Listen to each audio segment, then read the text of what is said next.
ময়মনসিংহের ভালুকায় সড়ক দুর্ঘটনায় মা হারানো শিশুটির পরিচয় মিলেছে। ১.৫ বছর বয়সী শিশুর নাম জাহিদ হোসেন। নিহত নারী দুয়ারা উপজেলার খুশিওয়ারা গ্রামের রমিজ উদ্দিনের মেয়ে জায়েদা।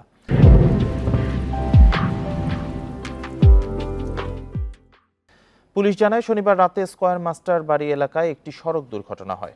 পরে 999-এ ফোন পেয়ে ঘটনাস্থল থেকে মা শিশুকে উদ্ধার করে হাসপাতালে নেয়ার পর চিকিৎসক ওই নারীকে মৃত ঘোষণা করেন। তবে তার পরিচয় নিশ্চিত হওয়া যাচ্ছিল না।